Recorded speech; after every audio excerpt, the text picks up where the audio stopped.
donc bienvenue, personnes aussi qui sont là depuis plus longtemps. Bienvenue cet après-midi pour ensemble louer notre Seigneur, pour l'adorer par nos louanges, par nos offrandes, par le message qui sera donné aujourd'hui par Jérôme, et dont le thème est Jésus calme la tempête. Et je vais vous inviter à chanter tous ensemble Grande et merveilleuse.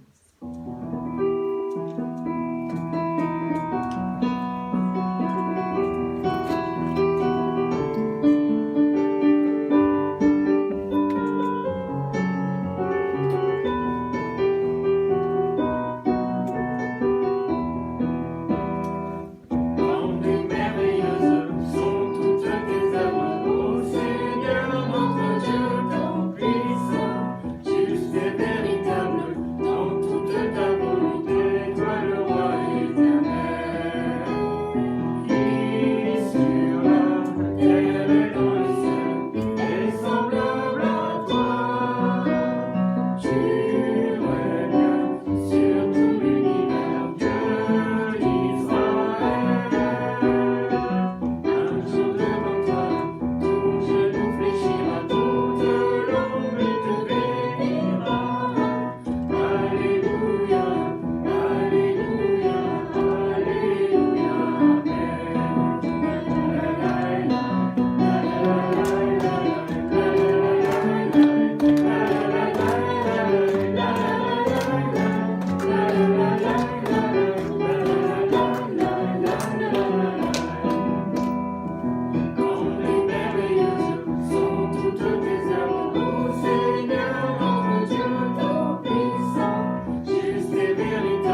notre secours et notre joie.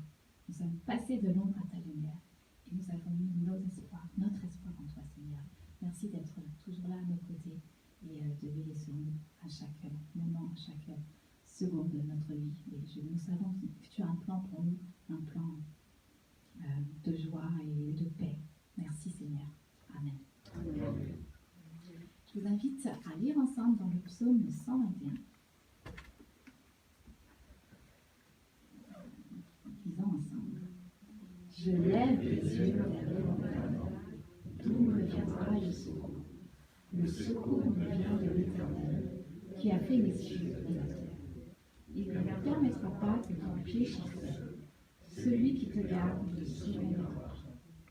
Voici, il ne sommeille ni ne dort, celui qui garde Israël. L'Éternel est celui qui te garde. L'Éternel est ton ombre à ta main droite. Pendant le jour, le soleil ne te frappera point, ni la lune pendant la nuit. L'Éternel te gardera de tout mal. Il gardera ton âme. L'Éternel gardera ton départ et ton arrivée, dès maintenant et à toujours. Amen.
Confessons notre espérance sans fléchir, car celui qui a fait la promesse est fidèle. Veillons les uns sur les autres pour nous inciter à l'amour et aux œuvres. Je vais inviter Christine pour les offrandes. Remercie notre Seigneur pour tous les bienfaits qu'il nous donne et qui pourvoit nos besoins tous les jours.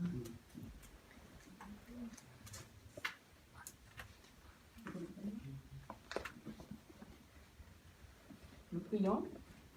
Notre Dieu, notre bon Père, notre Sauveur, notre Créateur, je voulais cet instant te remercier, te bénir, te rendre grâce pour tous tes bienfaits envers nous. Merci infiniment déjà pour cette journée passée. Merci encore pour ce moment que tu nous accordes. Merci parce que nous savons cet instant, Jésus, tu es au milieu de nous.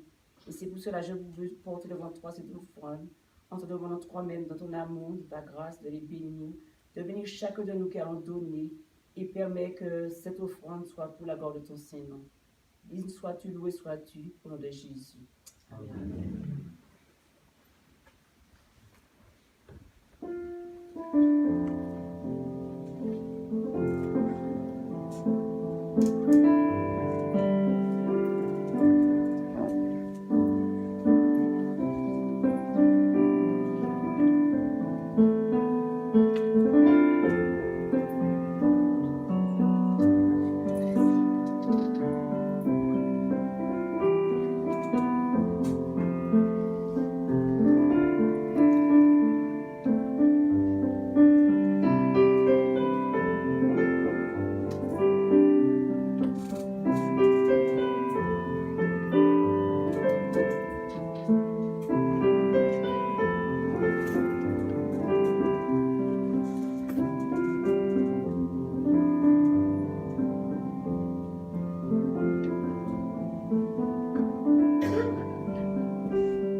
Donc avant le message qui sera donné donc, par Jérôme sur le thème Jésus calme la tempête, nous allons enchaîner 2 chants. Le fou sur le sable a bâti sa maison.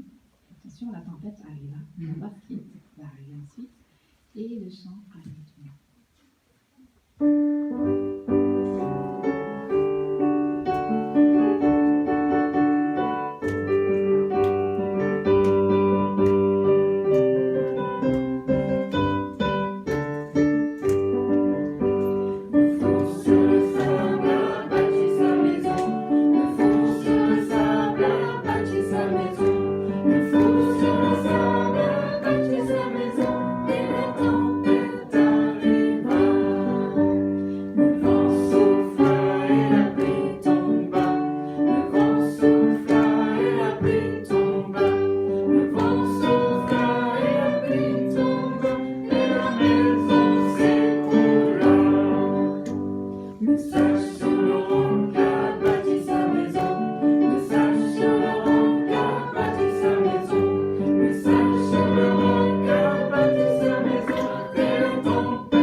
Juste avant le message, je vous invite à prendre ensemble le chant Arrête-moi.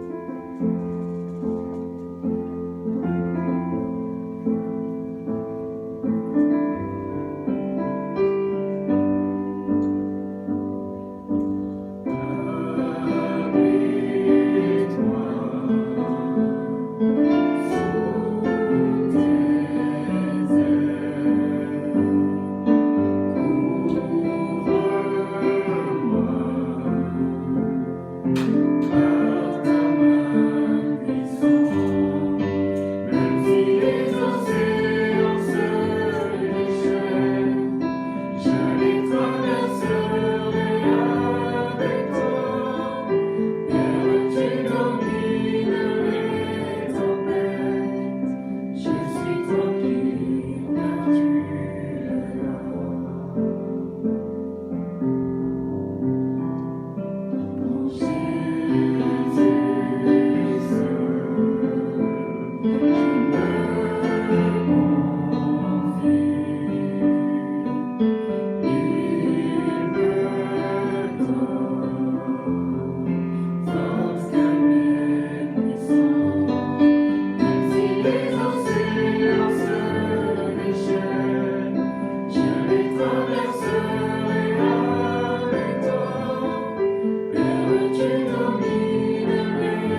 Bonjour à tous.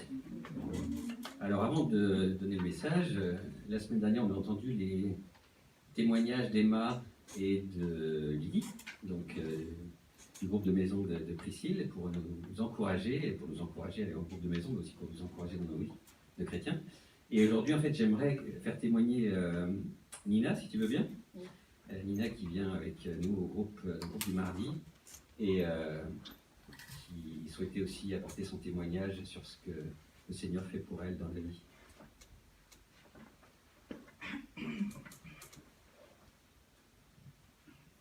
Bonjour. Excusez-moi, ici au festival. Je veux rendre grâce à Dieu. Je fais partie du groupe de mardi avec Jérôme. Avec Jérôme. Donc, depuis le confinement,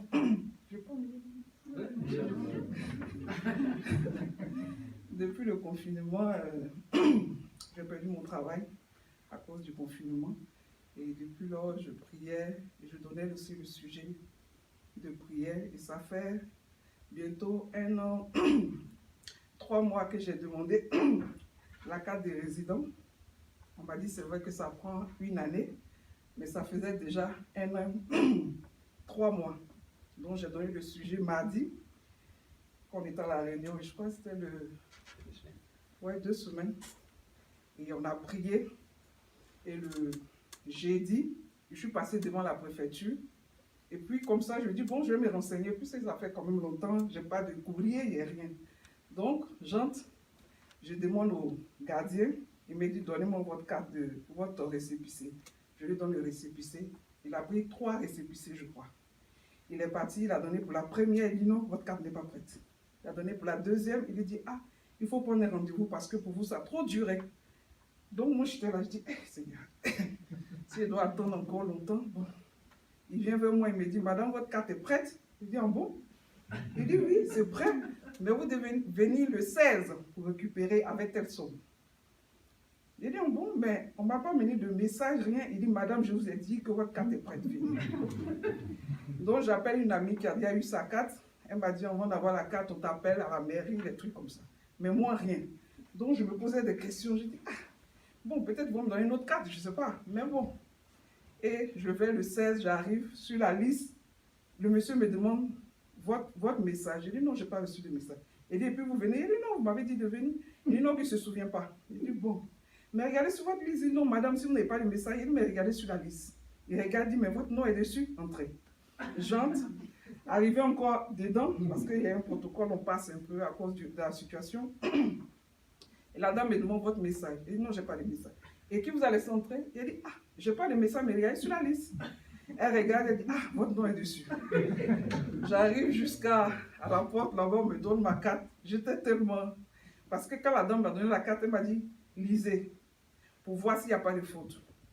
Donc je regarde, puisque je ne vois plus bien de près. Donc je regarde, j'ouvre bien les yeux. Et je ne savais pas quelle carte on m'a donné, mais j'ai demandé la carte des résidents. Donc je regarde bien, j'ouvre bien les yeux. Je vois carte de résident.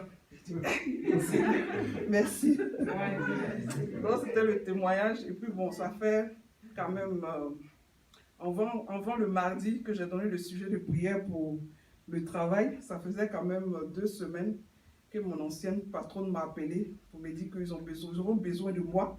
Mais ils ne savent pas quel jour. Mais ils vont voir. Ce n'était pas sûr. Donc j'ai donné aussi le sujet. Et ça fait 1 semaine que j'ai commencé depuis le lundi. Vraiment, ça se passe bien. Merci.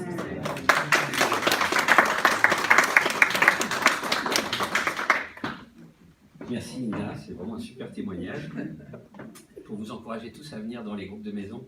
Parce que chaque fois qu'on prie, eh bien, de grandes choses se passent. Et c'est vrai qu'on se rend compte que c'est incroyable le nombre de sujets qu'on a mis en prière dans les groupes de maison et qui ont vraiment trouvé un aboutissement.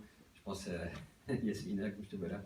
Il serait bien que tu viennes témoigner aussi un jour et pour dire ce qu'on avait mis en prière pour toi et ce qui s'est passé dans ta vie. Donc je propose de venir la prochaine fois.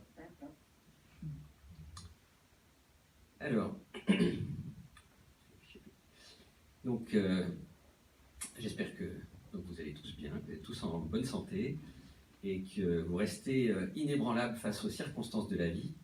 puisque nous sommes dans la série des messages sur le thème de inébranlable.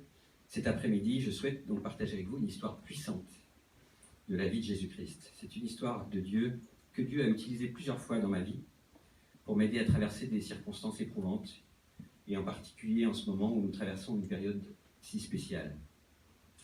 Nous vivons dans une période angoissante, où la maladie rôde, nous avons peur de tomber malade, nous avons peur des terroristes. En tout cas, le gouvernement et les médias font tout ce qu'il faut pour que nous ayons peur, et on va dire que dans l'ensemble, pour beaucoup, ça marche. Donc le passage que je vous propose aujourd'hui se trouve en Marc, chapitre 4, versets 35 à 31.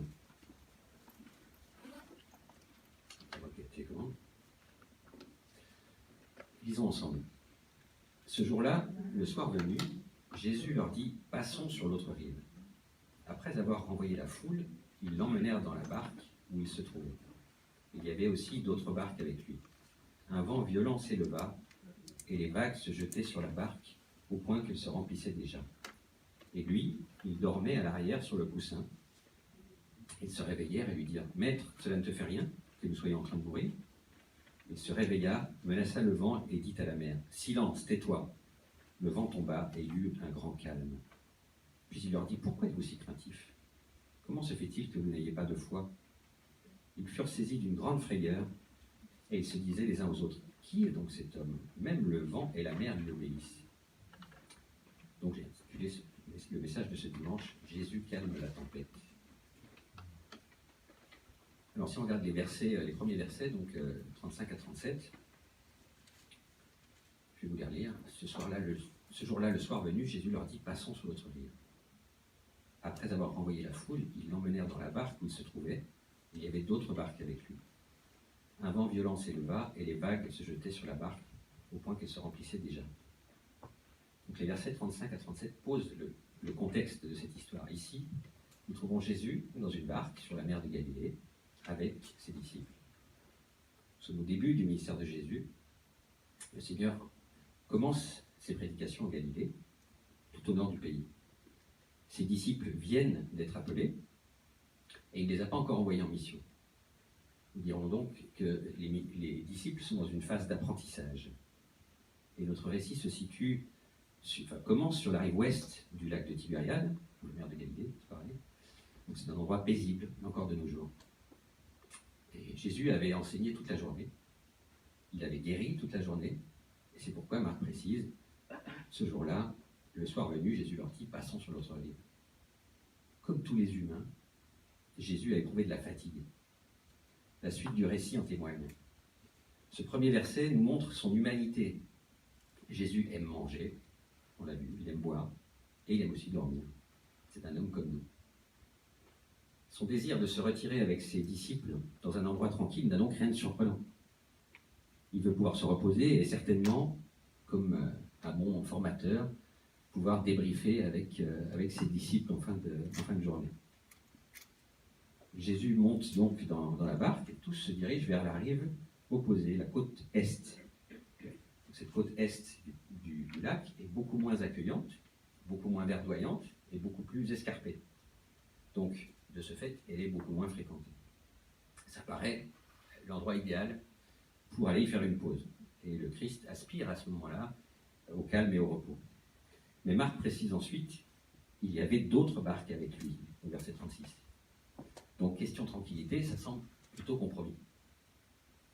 Jésus laisse faire le mouvement, il ne donne aucune directive, il a juste donné la direction à prendre. Allons sur l'autre rive. Alors, cette précision peut nous faire réfléchir, voilà des gens qui ont écouté les paroles du Seigneur une bonne partie de la journée, et le soir arrivant, au lieu de rentrer chez eux, dans leur famille, ils décident de le suivre, de continuer à le suivre, dans les autres barques. Quelle force attractive d'amour devait avoir le Seigneur pour que des familles entières décident comme ça de partir à l'aventure, pour qu'elles le suivent comme ça, sans penser où est-ce qu'elles allaient dormir, qu'est-ce qu'elles allaient manger, et ni si la traversée du lac était dangereuse ou non. Puisque par vent contraire, sur le lac de Tibériade, il n'y a pas d'endroit pour se protéger. On a deux choix, seulement avancer ou revenir sur ses pas. Donc il faut vraiment être avide de connaissances et avoir soif d'entendre les paroles du Christ pour oser se risquer sur le lac à une heure si tardive. Il fallait une motivation forte et elle est tout autant indispensable de nos jours si on veut connaître le bonheur de la foi en Christ. Pour nous aussi, n'y a-t-il pas une aventure à vivre? Cette mer est donc connue pour ses violentes tempêtes. À cause des montagnes à l'est et de la faible profondeur de la mer, les tempêtes brutales peuvent survenir très rapidement et sans prévenir. C'est exactement ce qui s'est passé dans cette histoire. Une tempête effrayante s'est levée subitement. Pourtant, les disciples de Jésus sont, pour la plupart, pêcheurs de métier. Donc ils étaient habitués aux tempêtes sur la mer de Galilée. Toutefois, ce passage nous indique que la tempête était tellement forte que les disciples désespéraient, s'inquiétant pour leur vie. Alors il est toujours important quand on lit ou on médite les histoires de la Bible, dans la Bible, d'employer notre imagination, d'essayer de se mettre en situation, de se projeter dans la situation des disciples, là ici. Pour entrer dans la scène, il faut ressentir la gravité de leur situation. Les eaux sont furieuses et sombres, leurs vies sont en jeu, vraiment, donc ils paniquent, ils ne savent pas quoi faire. Et d'une certaine façon, cette histoire dépeint la vie en général, notre vie en général. Les épreuves inattendues ne manquent pas, la vie est remplie de toutes sortes d'épreuves.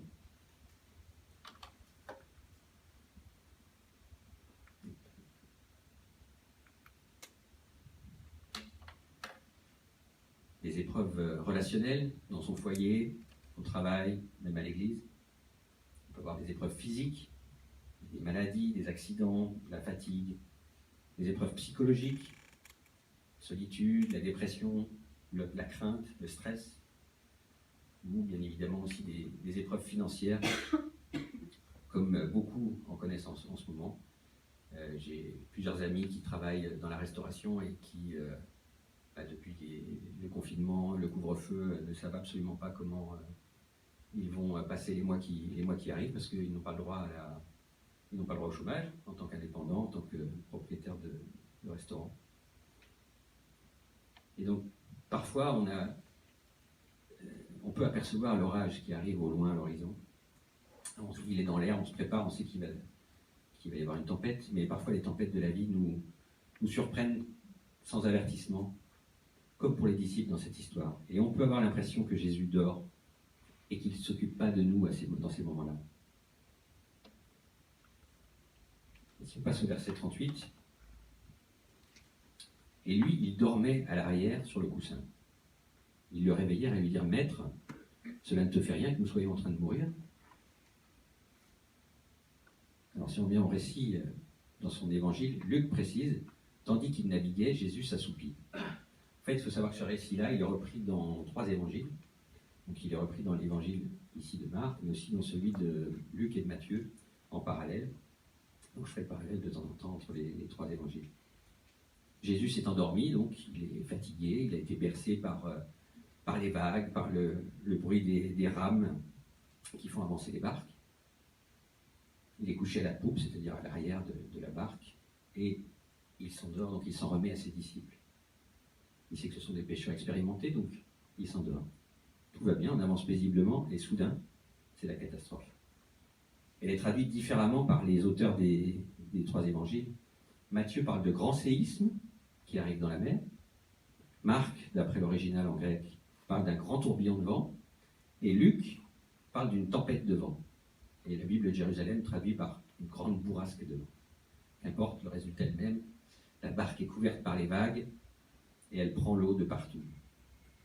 Les pêcheurs connaissaient bien ce phénomène, mais cette fois, apparemment, c'est plus sérieux. Même eux, qui sont habitués, sont complètement dépassés et ils craignent pour leur vie. Et si on observe le contraste que soulignent Matthieu et Marc dans leur récit, le tragique de l'événement tranche avec l'attitude vraiment détachée du Christ. La barque était couverte par les flots et lui, il dormait.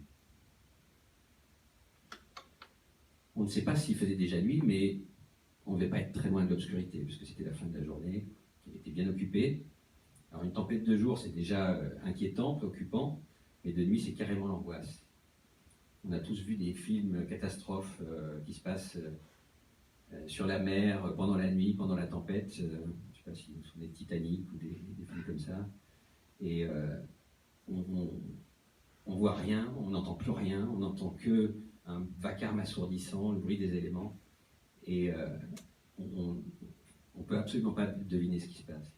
On peut supposer, même si le texte ne le précise pas, que les apôtres, qui étaient donc pêcheurs de métier, ont dû tout mettre en œuvre pour s'en sortir tout seuls, avant d'aller réveiller le Seigneur.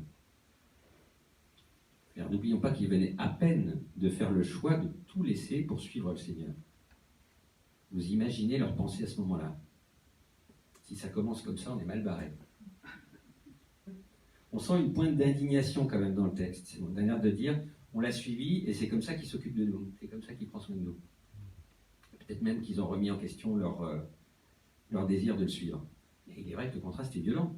Les disciples sont en danger de mort d'un côté, et lui, il dort. Alors, il y a deux choses qui me marquent. La première chose, c'est que Jésus dormait.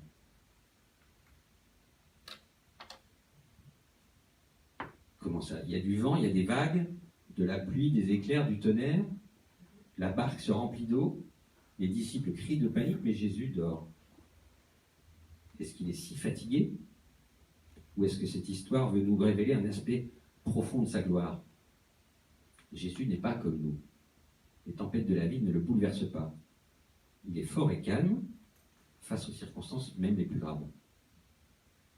En Jésus, je trouve quelqu'un qui n'est pas accablé par les circonstances, mais quelqu'un qui les maîtrise. Alors en lui, je trouve quelqu'un digne de ma confiance. Quand tout tombe autour de moi, je peux compter sur lui. Il tient ferme. Il est le soleil qui brille toujours dans les moments sombres de ma vie. Et la deuxième chose qui me frappe au verset 38, c'est donc la réaction des disciples. Ils disent, Maître, nous allons mourir, cela ne te fait rien. Une autre traduction de ce verset donne, Maître, ne t'inquiètes-tu pas de ce que nous périssons? Alors, pourquoi réagissent-ils ainsi? Parce que Jésus dort. On a l'air de dire quand même, c'est toi qui nous as demandé de passer de l'autre côté. Tu pourrais faire quelque chose au lieu de dormir. Là, on est à la limite du reproche. Alors, si on essaie d'actualiser un peu l'événement, n'y a-t-il pas quelques points communs avec nos expériences personnelles? Croyant ou pas, nous ne sommes que des hommes, c'est-à-dire que nous devons affronter les tempêtes de la vie. La grande question, c'est comment est-ce que nous allons les gérer? Est-ce que nous comptons sur nos seules forces? Est-ce que nous pensons que nous allons y arriver tout seuls? Ou est-ce que nous faisons appel à une aide extérieure? Notre tendance naturelle serait plutôt de vouloir assumer tout seul. On se débat de toutes nos forces et inlassablement, on s'épuise, quelle que soit notre expérience. On voit bien ici que les disciples étaient des marins expérimentés et pourtant, ils n'y arrivent pas tout seuls. Du coup, c'est Dieu qu'on incrimine en général. Comme les disciples, on peut penser de la même façon. On est sur le point de périr et lui, il dort. Et nous, on est secoués de tous côtés, on n'en peut plus, et lui, il dort. Autrement dit, si Dieu existe, comment peut-il rester endormi face aux tempêtes qui menacent notre vie ou celle de nos proches? Qu'avons-nous fait pour avoir autant de difficultés? Alors pour ceux et celles qui ont intégré la spiritualité dans leur vie, les questions sont souvent similaires. Ils veulent bien suivre les conseils du Christ, mais ils ne comprennent pas pourquoi ils ne sont pas complètement à l'abri des tempêtes. À quoi bon le suivre si on est touché autant que les autres qui n'ont point d'espérance? De là fusent les questions, pourquoi Seigneur? Pourquoi moi? Pourquoi toute cette souffrance? Pourquoi ces difficultés? Encore et toujours. C'est pourtant pas la bonne volonté qui nous fait défaut. Nous voulons bien mettre en pratique les conseils du Christ, mais si c'est au prix de ramer et d'écoper en permanence, ça fait réfléchir. Te suivre, Seigneur, bien sûr, mais pas comme ça. Te suivre, Seigneur, d'accord, mais où, quand, comment, pourquoi? En réalité, on voudrait tout savoir avant de s'engager dans l'aventure de la foi. Et les disciples ont dû penser, Seigneur, nous avons laissé plein de choses pour te suivre. Nous avons tout laissé, nos familles, nos maisons pour te suivre. Mais regarde en retour ce qui nous arrive. Regarde où nous en sommes. Ne t'inquiètes-tu pas de nous voir dans cette galère? Les croyants ont du mal à intégrer cette réalité. C'est souvent quand on décide de servir le Christ que les difficultés surgissent. Est-ce que ça ne devrait pas être plutôt le contraire, normalement?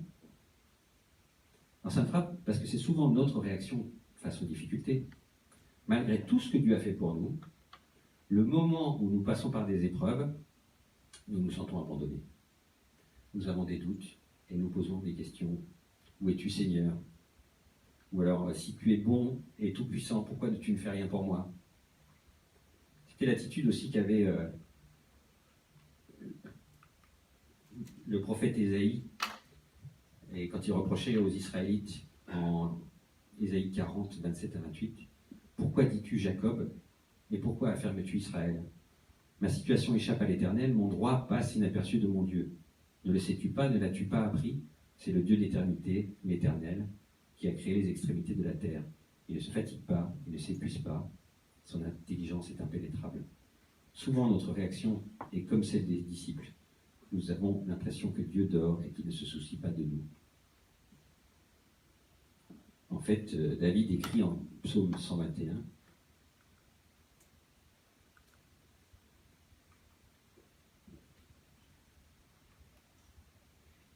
Georgiste peut faire avancer, j'arrive pas avec la télécommande. Voilà. Psaume 121,4, non, il ne somnole pas, il ne dort pas, celui qui garde Israël. Souvent, quand nous passons par les épreuves, nous pouvons être tentés de penser comme les disciples. Nous pouvons avoir l'impression que Dieu dort et qu'il ne se soucie pas de nous. Mais au verset 39, nous voyons que ce n'est pas le cas. Il se réveilla, menaça le vent et dit à la mer, « Silence, tais-toi ». Le vent tomba et il y eut un grand calme.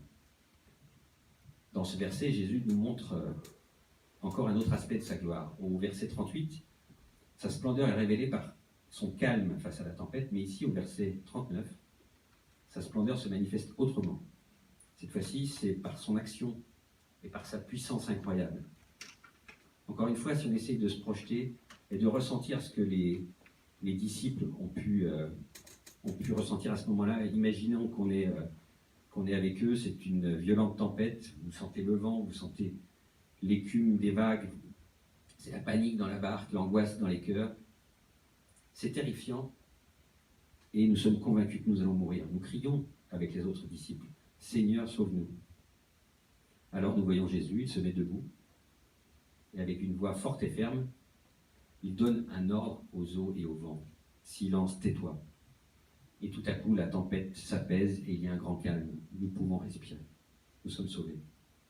Nous n'avons jamais vu de telles choses. Nous sommes émerveillés par sa grandeur.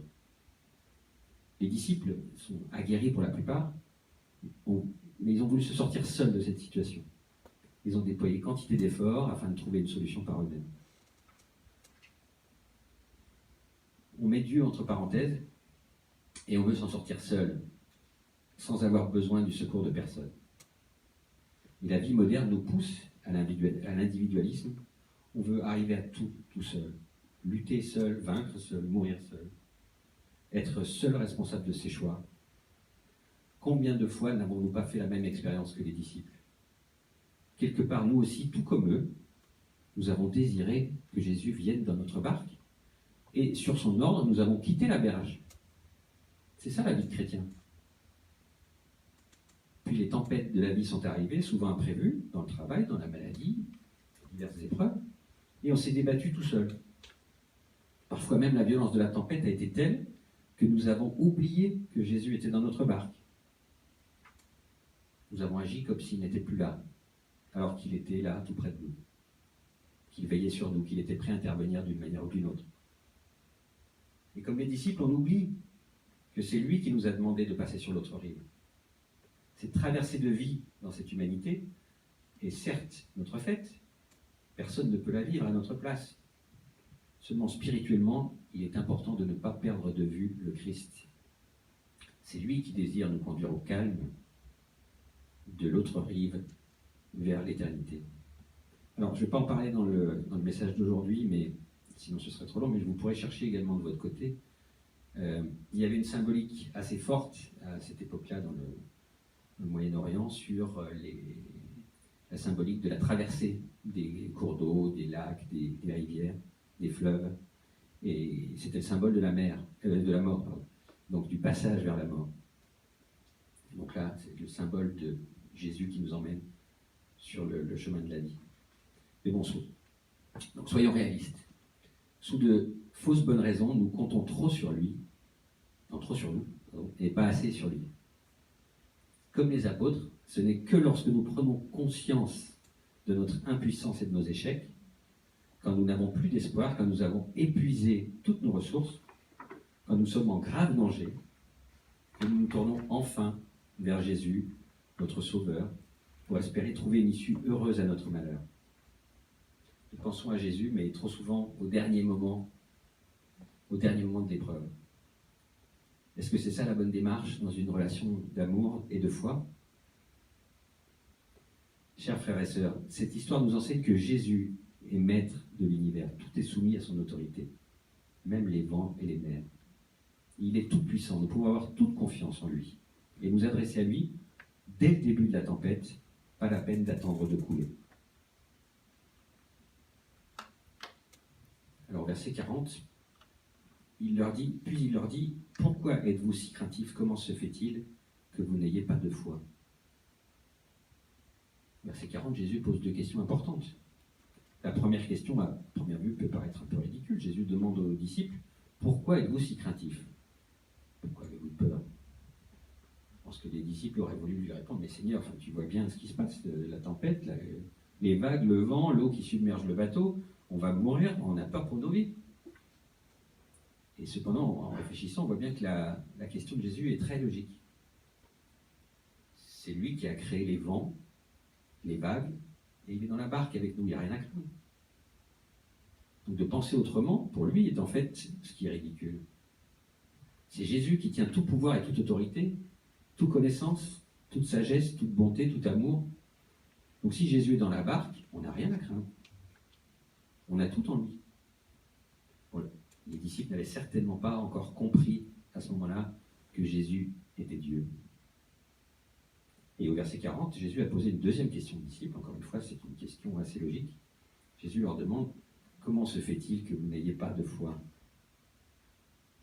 Avant ce miracle dans la barque, les disciples avaient déjà vu la manifestation de la puissance de Jésus avec les miracles. Ils avaient déjà vu l'eau changée en vin, ils avaient déjà vu les malades guéris, ils avaient déjà vu les démons chassés. Alors la question que Jésus leur pose, comment se fait-il que vous n'ayez pas de foi? C'est logique, vous m'avez vu faire des miracles. Je fais un miracle de plus, ça ne devrait pas vous surprendre. Peut-être qu'on peut trouver que la question est un peu trop dure. Il faut comprendre que cette question n'a pas été posée pour les blesser ou pour les humilier. C'est une question qui a été posée, qui nous est posée à tous, nous tous, nos disciples. C'était pour les corriger, pour les enseigner, pour les faire grandir, pour les aider à changer. Ce sont toujours des questions pertinentes de Jésus. Et là, dans les trois évangiles, donc c'est traduit de manière un peu différente. Donc en Luc, c'est où est votre foi? En Matthieu, pourquoi êtes-vous peureux, homme de peu de foi? Et en Marc, pourquoi avez-vous si peur? Comment n'avez-vous pas de foi? Il y a là encore plusieurs niveaux de lecture et de compréhension de ces questions. Mais il est clair que la peur et l'absence de foi sont liées. D'ailleurs, en théologie, on dit que le contraire de la foi, ce n'est pas l'incroyance ou l'athéisme. Le contraire de la foi, c'est la peur. Et là, c'est résumé dans ce verset. Vous avez peur, vous n'avez pas de foi. Et il semblerait que ce qui est évident pour nous ne soit pas pour le Seigneur. La peur des disciples nous paraît à nous amplement justifiée, et pourtant, si le Christ pose la question, c'est justement parce que cette peur est révélateur d'un problème, révélatrice d'un problème de relation.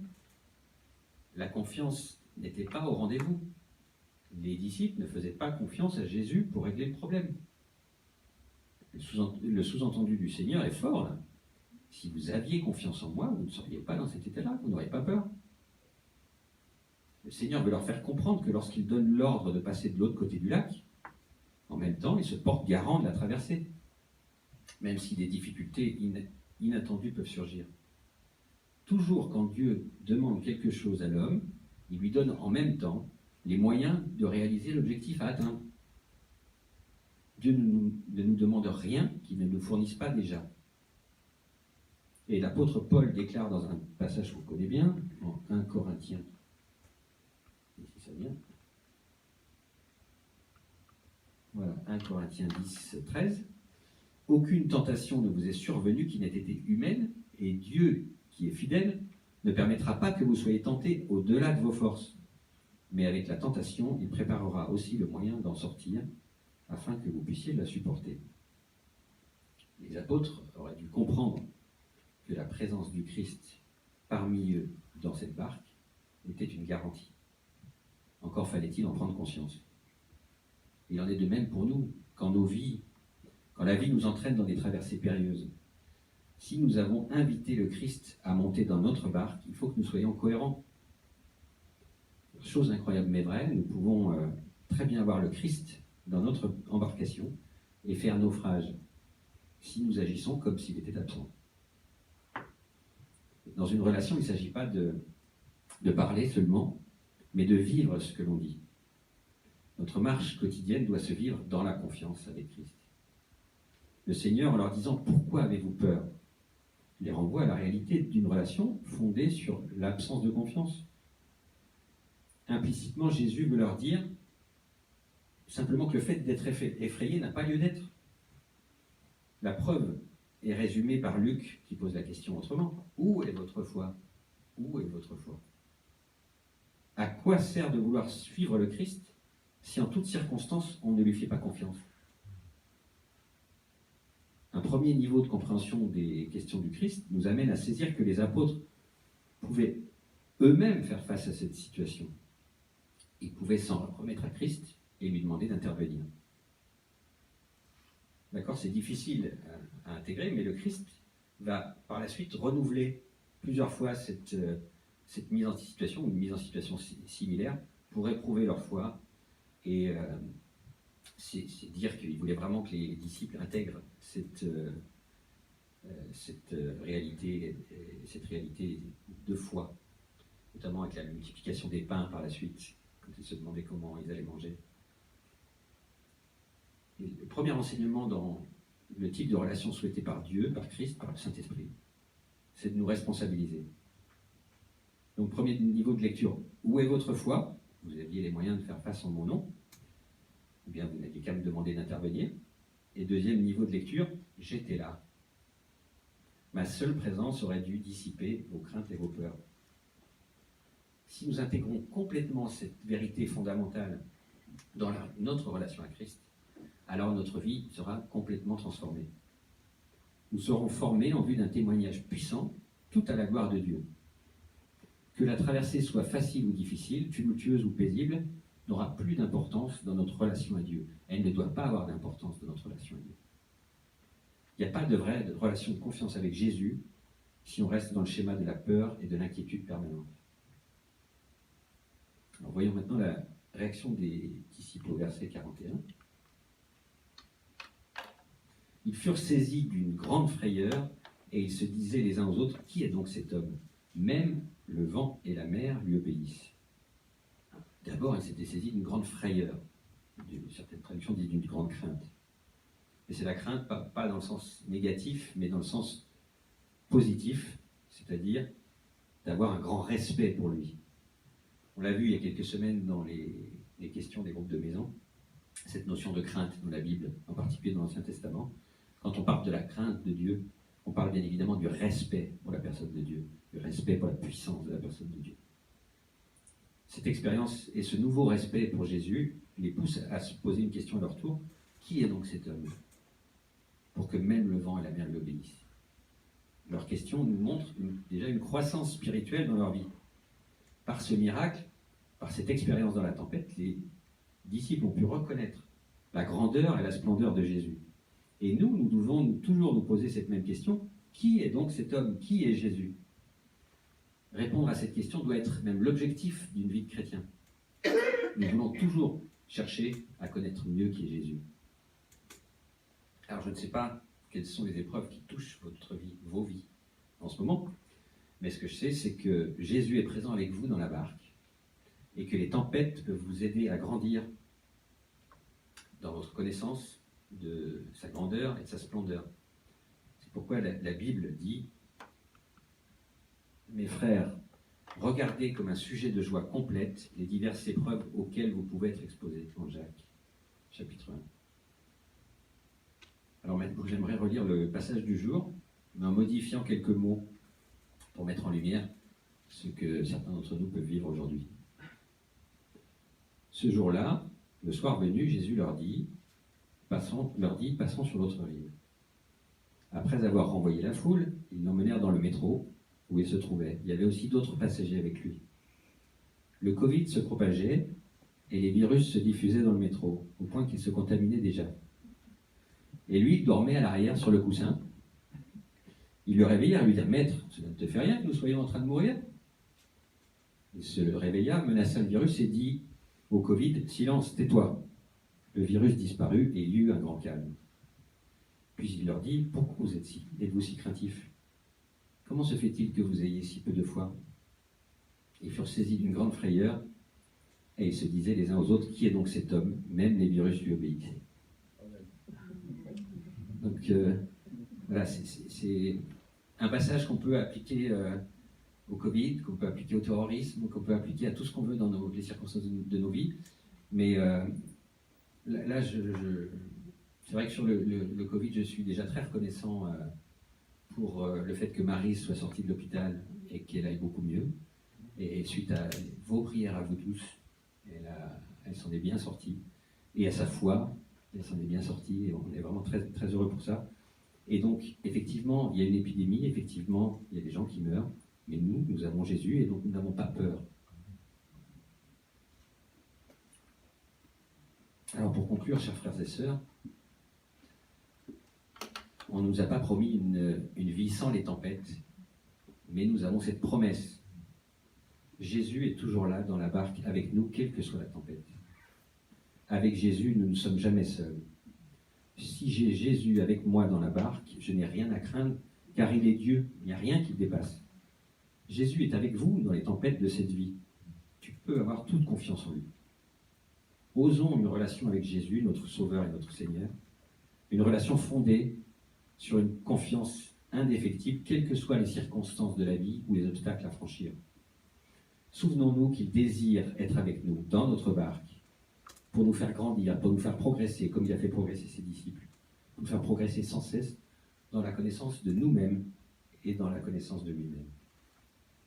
C'est ça le bonheur de la relation d'amour avec Jésus. Mais, comme nous l'avons vu, nous devons éviter aussi les deux principaux écueils, c'est-à-dire éviter d'essayer de tout gérer par soi-même, jusqu'à l'épuisement, en ignorant qu'il est là, et éviter d'attendre tout de lui sans assumer notre part de responsabilité. L'important n'est pas de savoir que le Seigneur est là près de nous dans notre épreuve, mais aussi d'apprendre à l'intégrer dans chaque projet de notre vie. N'ayons pas peur. Le Seigneur est avec nous et il calme les tempêtes si nous lui demandons. Prions ensemble. Père très saint, Dieu d'amour, nous voulons te remercier pour cet enseignement que tu nous as laissé, pour l'amour et la grâce que tu nous donnes gratuitement chaque jour dans la relation que nous avons avec toi.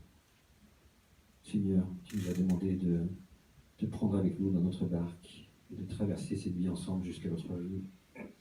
Et c'est le plus beau cadeau que tu pouvais nous faire. Seigneur, nous voulons mieux te connaître, nous voulons traverser cette vie dans la foi avec toi, sans connaître la peur de ce monde, mais avec la confiance que tu es là pour nous. Et que toutes les circonstances que nous pouvons rencontrer ne sont rien à côté de la puissance de ton amour. Seigneur, je veux remettre entre tes mains tous mes frères et sœurs de l'Église, de l'homme torsi, pour que tu les bénisses. Pour que personne n'ait peur dans ces périodes troublées, pour que tu leur apportes les fruits de ton esprit, l'amour, la joie et la paix. Je t'ai pris ainsi au nom de Jésus-Christ, ton Fils et notre bien-aimé Seigneur. Amen. Alors dans les annonces, pas grand-chose à dire, si ce n'est que écoutez les annonces du gouvernement au fil de la semaine pour voir si nous aurons le droit de nous réunir dimanche prochain. Si jamais il y avait un confinement de week-end, un couvre-feu de week-end, à ce moment-là, on sera obligé de repasser au culte en vidéo comme on l'a fait pendant le confinement. Mais bon, on sait faire, c'est pas grave, mais c'est vrai qu'on aime bien pouvoir se réunir quand même.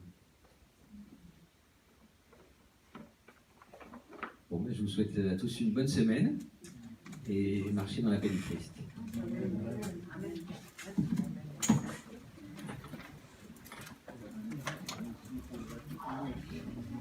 Marty